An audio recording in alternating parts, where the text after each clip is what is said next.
This is CBS News Bay Area with Juliette Goodrich. Hi, I'm Sarah Donchie. Juliette has the evening off. San Francisco's Union Square is looking more festive, but the holidays are certainly taking a different tone this year. The menorah is now lit on this first night of Hanukkah. Right next to it, a Christmas tree sparkling. But with the war between Israel and Hamas intensifying, some Jews and Christians are observing with very heavy hearts. Among them, Yasmin Rafidi. She's a Palestinian Christian who lives in Burlingame. As she told our Kenny Choi, with so much pain and suffering, celebrating just doesn't feel right.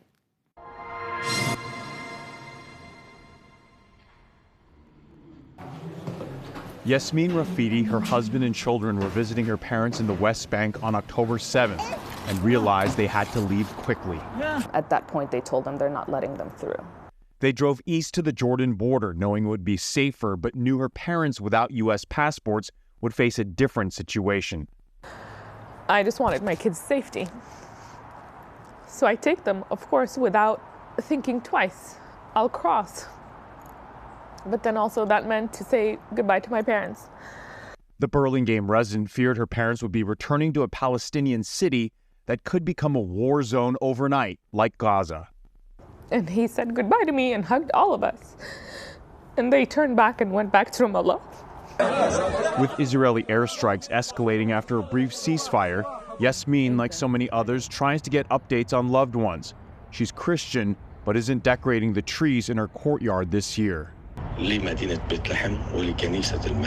A cousin leaves a message sharing how Palestinians in Bethlehem aren't celebrating Christmas in the same way.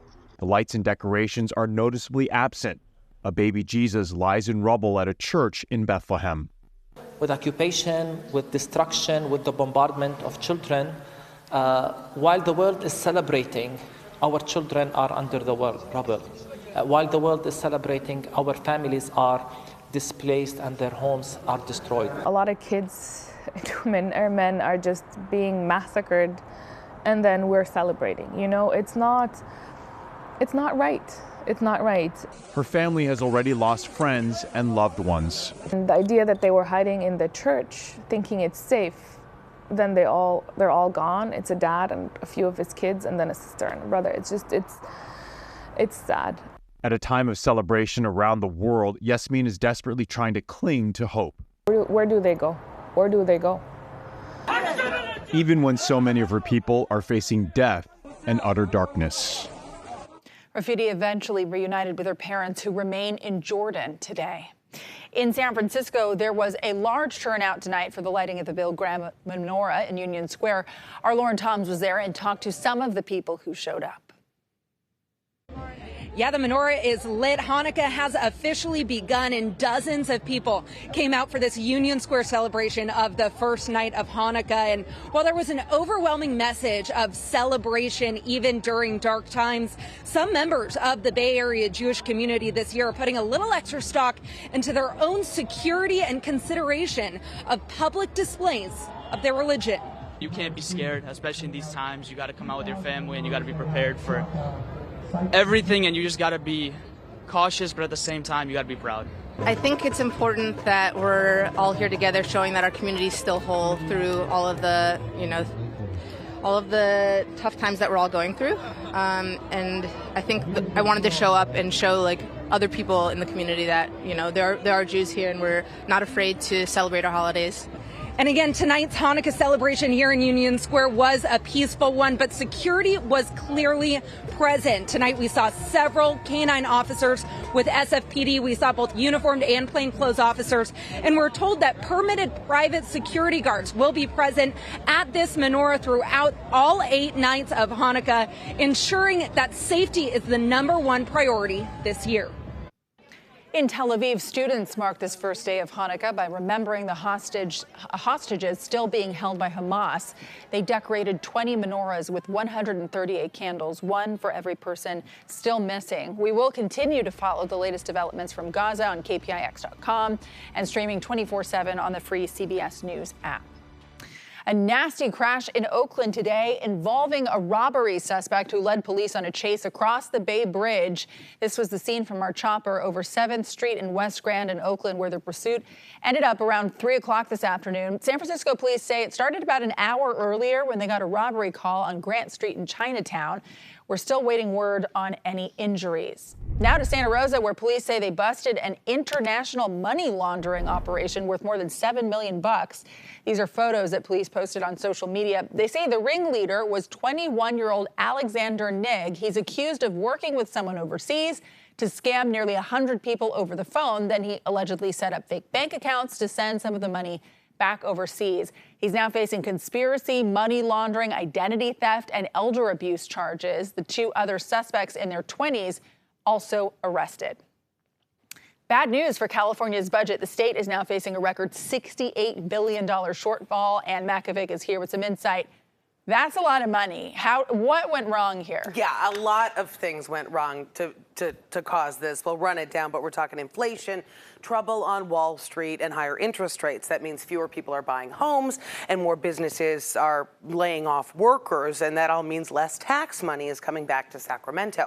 So last year's damaging storms then made things worse. Because of the crisis, the state gave Californians more time to pay their taxes this year. So the legislature passed its budget this summer without knowing the final tallies, and it turns out they misjudged.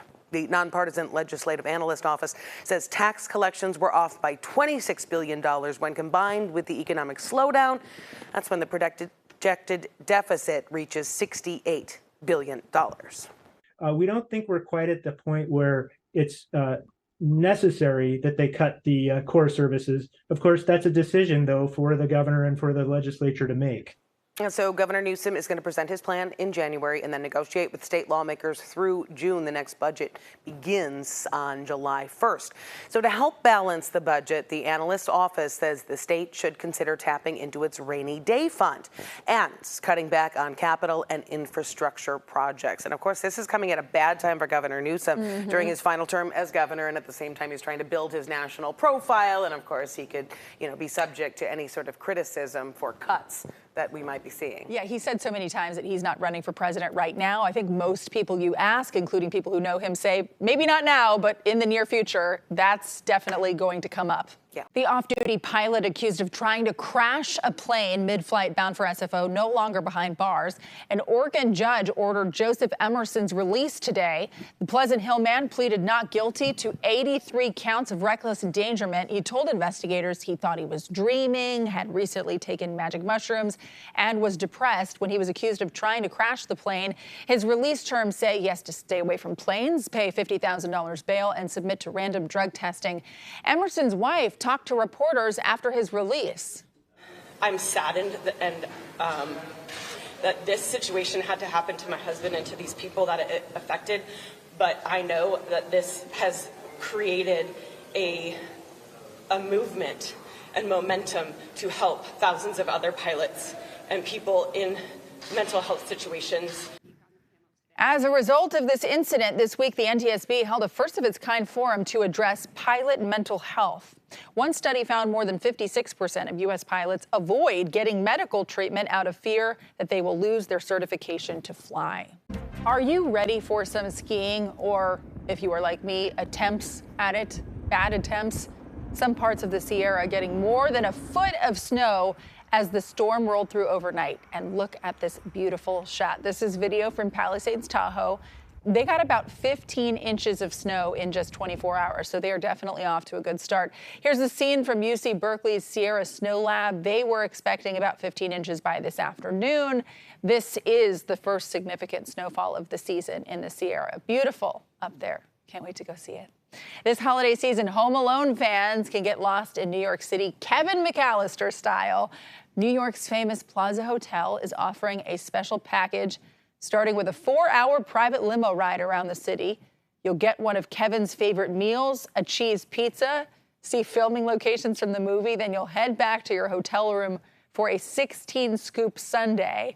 You'll spend the night in an extra-large bed. The starting rate for the package is $3,400. Pizza and ice cream for $3,400. I could do that for under 10. Well, maybe not 10, 20. Thanks for watching. The news continues at 8 on PIX Plus or 44 Cable 12. We'll see you back here at 11.